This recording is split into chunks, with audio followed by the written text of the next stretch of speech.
Hay historias que el tiempo entierra, pero que nunca mueren del todo. Permanecen dormidas en cajones olvidados, en sótanos polvorientos, en baúles que nadie se atreve a abrir. Esta es una de esas historias, una historia que comenzó con un regalo de amor y terminó con un secreto que había esperado más de 100 años para salir a la luz. Lo que estás a punto de escuchar sucedió realmente en España, en la antigua ciudad de Toledo, donde las piedras guardan secretos y los objetos del pasado pueden revelar verdades aterradoras. Si te gustan las historias macabras basadas en hechos reales, no olvides suscribirte a este canal y activar la campanita para no perderte ninguna de nuestras investigaciones.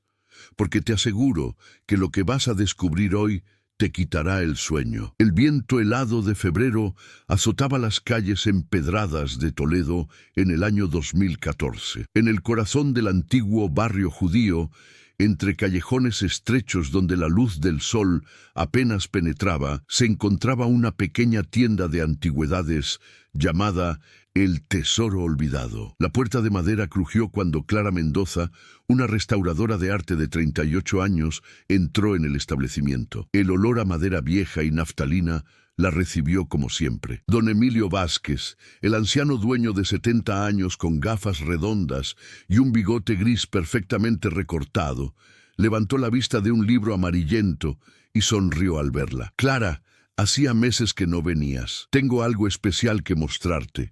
Clara era conocida en toda España por su meticuloso trabajo restaurando piezas históricas. Sus manos habían devuelto la vida a pinturas del siglo de oro y esculturas que parecían condenadas al olvido. Pero nada la había preparado para lo que estaba a punto de descubrir. Don Emilio la condujo hasta el fondo de la tienda, apartando una lona gris que cubría un baúl de madera de roble oscuro. Los herrajes de hierro forjado estaban oxidados y la madera agrietada mostraba las cicatrices del tiempo. Lo encontraron hace 2 semanas en el sótano de una casa abandonada. La familia que vivió allí desapareció sin dejar rastro en 1936, al inicio de la Guerra Civil. Según los documentos, perteneció a un tal Bernardo Salazar. Clara se arrodilló frente al baúl, sintiendo una extraña conexión con el objeto. Don Emilio sacó una llave oxidada de su bolsillo y se la entregó. Cuando Clara la insertó en la cerradura y giró, el mecanismo protestó con un clic metálico que resonó en el silencio. Al levantar la tapa, un olor a papel viejo escapó como un suspiro liberado después de décadas. Dentro había capas de tela desgastada, fotografías en sepia de una familia posando rígidamente, un rosario de ébano, cartas atadas con cordel. Pero lo que captó su atención fue una caja rectangular de madera pulida con incrustaciones de nácar. Tenía grabado un nombre: para Guillermo, con amor eterno, 1912. Las manos de Clara temblaron al abrir la caja. Dentro, perfectamente preservado, había un reloj de bolsillo de oro. La cadena estaba enrollada con precisión y la superficie brillaba suavemente bajo la luz tenue. En la parte posterior había una inscripción: 12 de octubre de 1912, y las palabras: el tiempo nos une más allá de la vida. Es hermoso, dijo don Emilio, pero Clara apenas lo escuchaba. Lo que la dejó sin aliento fue otra cosa. Al acercar el reloj a su oído, escuchó el tic-tac constante de su mecanismo. Un reloj de más de 100 años estaba funcionando perfectamente. Imposible, susurró. Necesito investigar más sobre este baúl. ¿Puedo llevármelo? Esa misma tarde, en su taller del centro de Toledo, Clara comenzó a buscar información sobre Bernardo Salazar. Después de 2 horas revisando archivos digitales, encontró algo que le heló la sangre. Un artículo del periódico El Eco de Toledo, fechado el 15 de octubre de 1912, titulaba: Tragedia en la calle del Sacramento. Padre e hijo perecen en incendio. Clara leyó con el corazón acelerado. En la madrugada del pasado día, 12 de octubre, Un incendio consumió la vivienda del comerciante Bernardo Salazar. Las llamas se propagaron con velocidad inusual. Entre los fallecidos se encuentran el señor Salazar y su hijo único, Guillermo Salazar Mendoza, de apenas 9 años. Los cuerpos fueron hallados abrazados en la habitación del niño. La esposa, doña Victoria Mendoza, había salido temprano para visitar a su hermana en Madrid, salvándose del fatal desenlace. La fecha del incendio coincidía exactamente con la grabada en el reloj, 12 de octubre de 1912. Bernardo había regalado ese reloj a su hijo el mismo día en que ambos murieron. Pero entonces surgió una pregunta aterradora.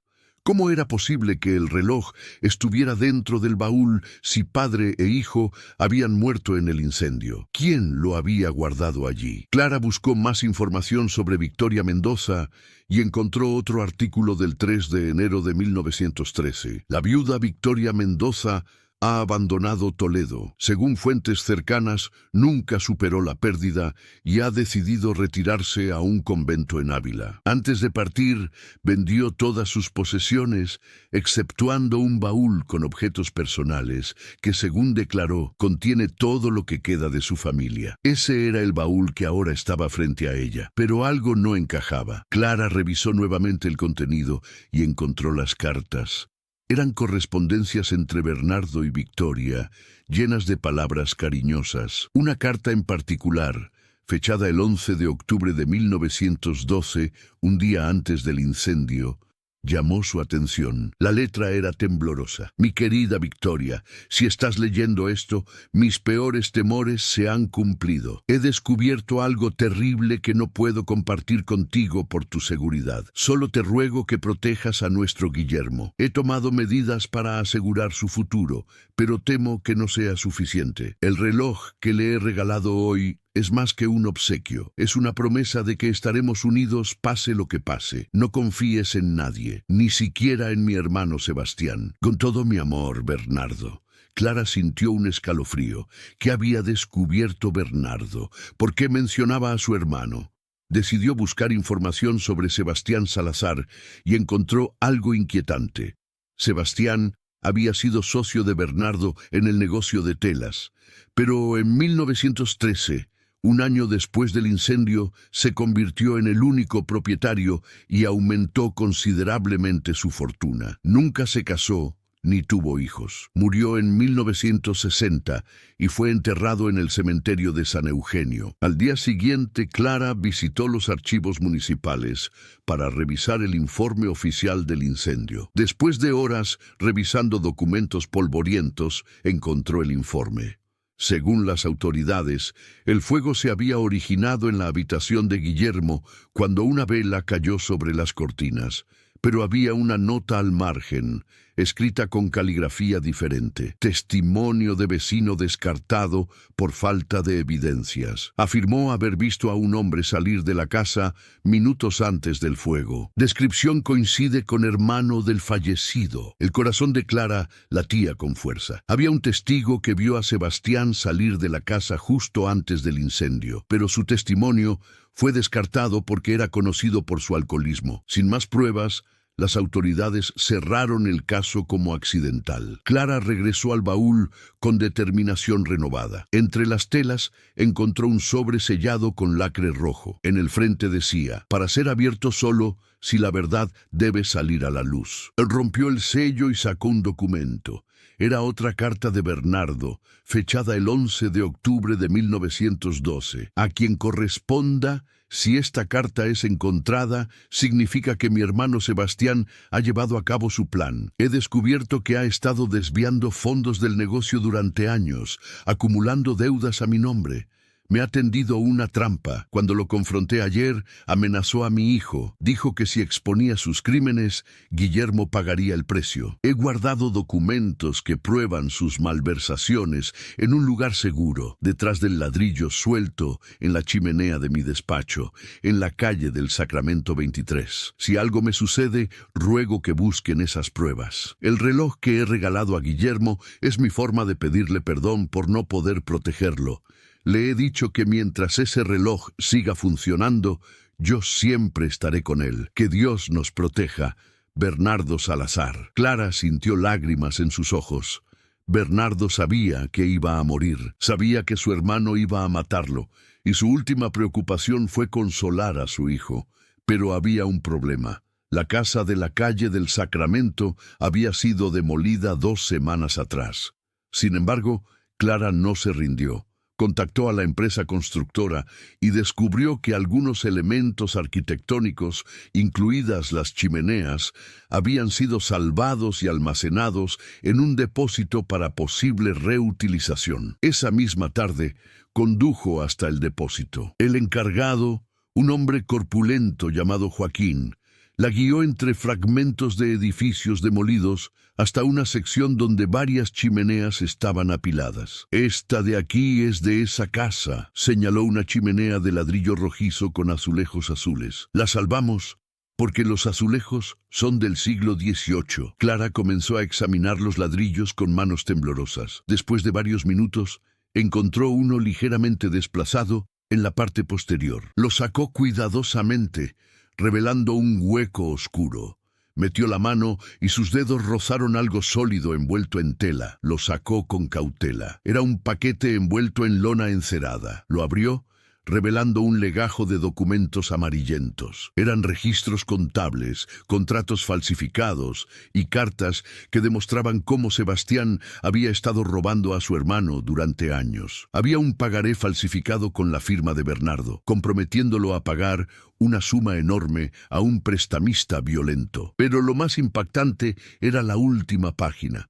Un borrador de confesión, escrito por Sebastián, fechado el 10 de octubre de 1912. «Si el fuego se descontrola y las autoridades sospechan, diré que mi hermano estaba desesperado por las deudas, que él mismo inició el fuego para cobrar el seguro.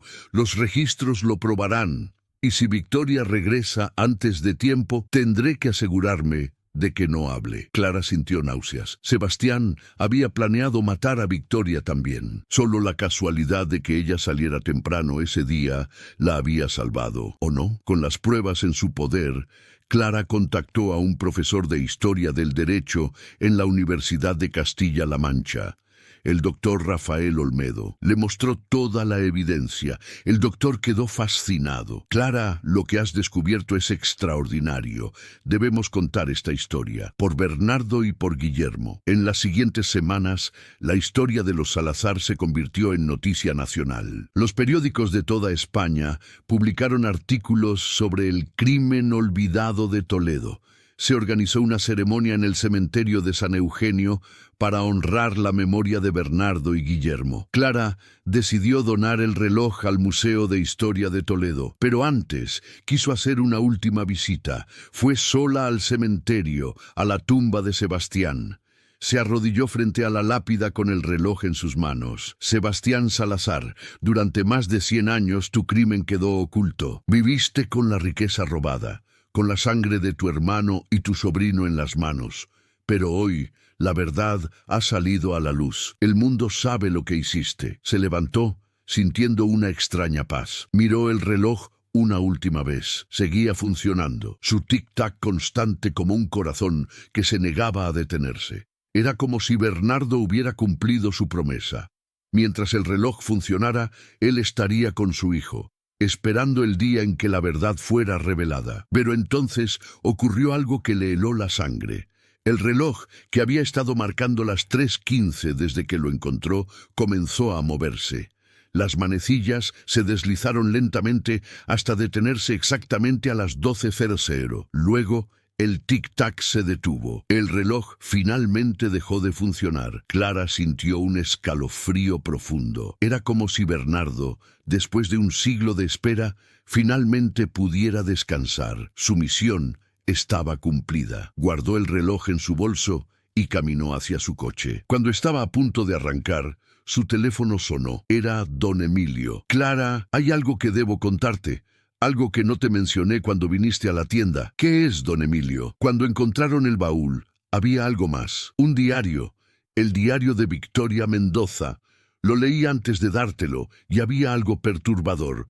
Victoria escribió sobre sus últimos días en Toledo. En una entrada del 20 de diciembre de 1912, escribió: «He guardado el reloj de Guillermo en el baúl, pero no puedo soportar mirarlo. Cada vez que lo veo, escucho su tic-tac y juro que puedo sentir el corazón de mi hijo latiendo dentro. Sebastián vino a visitarme hoy. Me ofreció dinero si firmaba documentos renunciando al negocio. Cuando me negué, vi en sus ojos la misma frialdad que Bernardo debió ver antes de morir. Tengo miedo, pero no puedo dejar que Sebastián gane. Debo proteger el reloj». Clara sintió que la piel se le erizaba. «¿Qué pasó con Victoria? ¿Llegó al convento?» «Eso es lo extraño, Clara. Busqué en los registros del convento de Ávila. Victoria Mendoza nunca llegó allí. No hay registros de que entrara a ningún convento en toda España.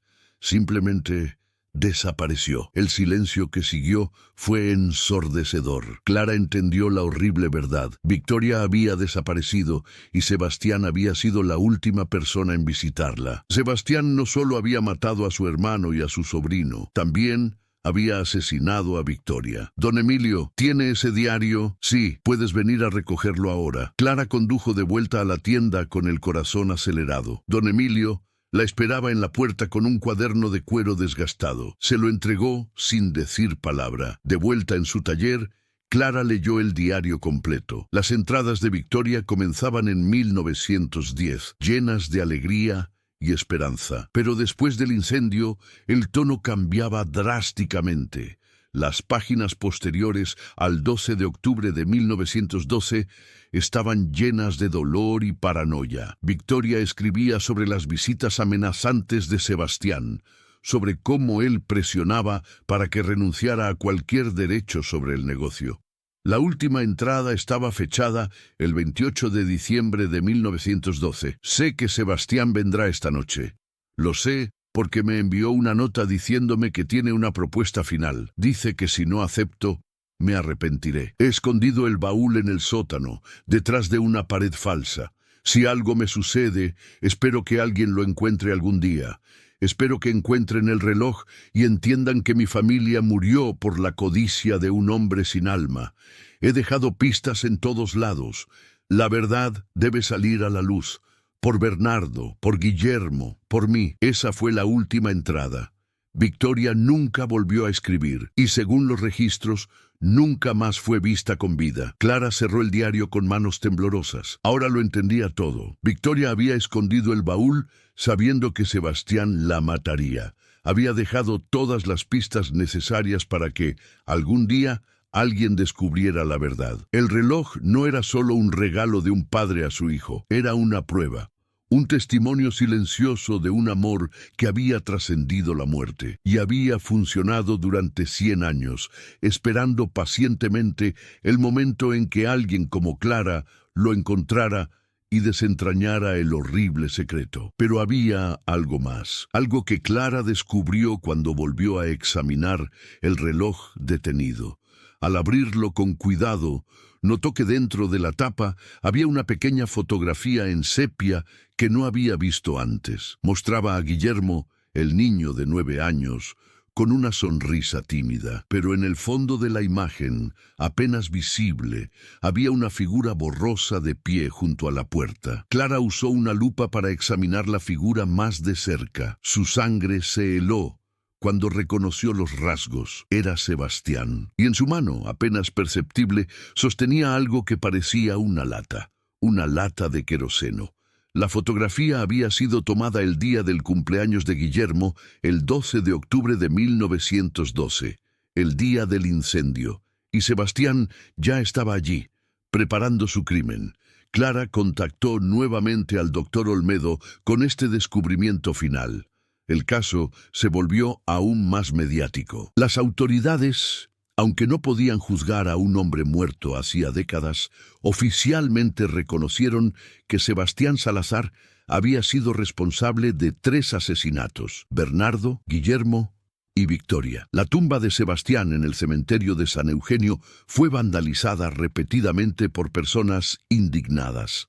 Eventualmente, las autoridades decidieron exhumar sus restos y reubicarlos en un lugar no marcado, borrando su nombre de la historia de Toledo. El reloj, el baúl y el diario fueron exhibidos en el Museo de Historia de Toledo en una exposición especial titulada La verdad que el tiempo reveló. Miles de personas vinieron a verlos, a leer la historia de la familia Salazar, a rendir homenaje a las víctimas de un crimen que había permanecido oculto durante más de un siglo. Clara visitó la exposición el día de su inauguración. Se quedó de pie frente a la vitrina donde estaba el reloj, ahora detenido para siempre a las 12:00. Una placa explicaba toda la historia, el regalo de amor de un padre, el crimen horrendo, la espera de 100 años por justicia. Mientras observaba el reloj, una niña pequeña se acercó a Clara y le tiró de la manga. «Señora, ¿por qué ese reloj dejó de funcionar?». Clara se arrodilló para estar a la altura de la niña y sonrió con tristeza. Porque su trabajo estaba completo, pequeña. Había esperado 100 años para contar su historia y finalmente pudo hacerlo. ¿Y el señor y su hijo están en paz ahora? Sí, cariño, ahora están en paz. La niña asintió satisfecha y corrió de vuelta con sus padres. Clara se quedó unos minutos más mirando el reloj. Pensó en Bernardo, abrazando a su hijo en sus últimos momentos, susurrándole que mientras el reloj funcionara, él siempre estaría con él. Pensó en Victoria, escondiendo el baúl, sabiendo que su propia vida estaba en peligro, pero decidida a que la verdad saliera a la luz algún día. Y pensó en el reloj que había latido como un corazón durante 100 años, guardando su secreto, esperando pacientemente el momento correcto para revelar la verdad. Esa noche, Clara regresó a su apartamento y abrió su ordenador. Escribió un artículo detallado sobre toda la investigación, sobre cada descubrimiento, sobre cada pieza del rompecabezas que había encajado perfectamente. Lo tituló El reloj que latió durante un siglo, la historia de la familia Salazar. Mientras escribía, no podía dejar de pensar en la última pregunta que la atormentaba. ¿Realmente el reloj había funcionado durante 100 años por pura casualidad mecánica? ¿O había algo más? Algo que la ciencia no podía explicar. ¿Había sido la voluntad de un padre de cumplir su promesa lo que mantuvo ese corazón de oro latiendo contra todas las probabilidades? Clara sabía que nunca tendría esa respuesta, pero en el fondo de su corazón quería creer que el amor de Bernardo por su hijo había sido tan fuerte que había trascendido la muerte, manteniendo ese reloj vivo, esperando, vigilando hasta que la justicia fuera servida. Y ahora, con la verdad finalmente revelada, Bernardo, Guillermo y Victoria podían descansar en paz. Su historia, que había permanecido enterrada durante más de 100 años, ahora era conocida por miles de personas. Sebastián Salazar, el asesino que había creído escapar de la justicia, había sido expuesto ante el mundo como el monstruo que era. El reloj había dejado de funcionar. Su misión estaba completa, pero su historia, la historia de la familia Salazar, viviría para siempre, recordándonos que la verdad, sin importar cuánto tiempo tarde, siempre encuentra la forma de salir a la luz, y que algunos regalos, algunos gestos de amor son tan poderosos que pueden desafiar al tiempo mismo.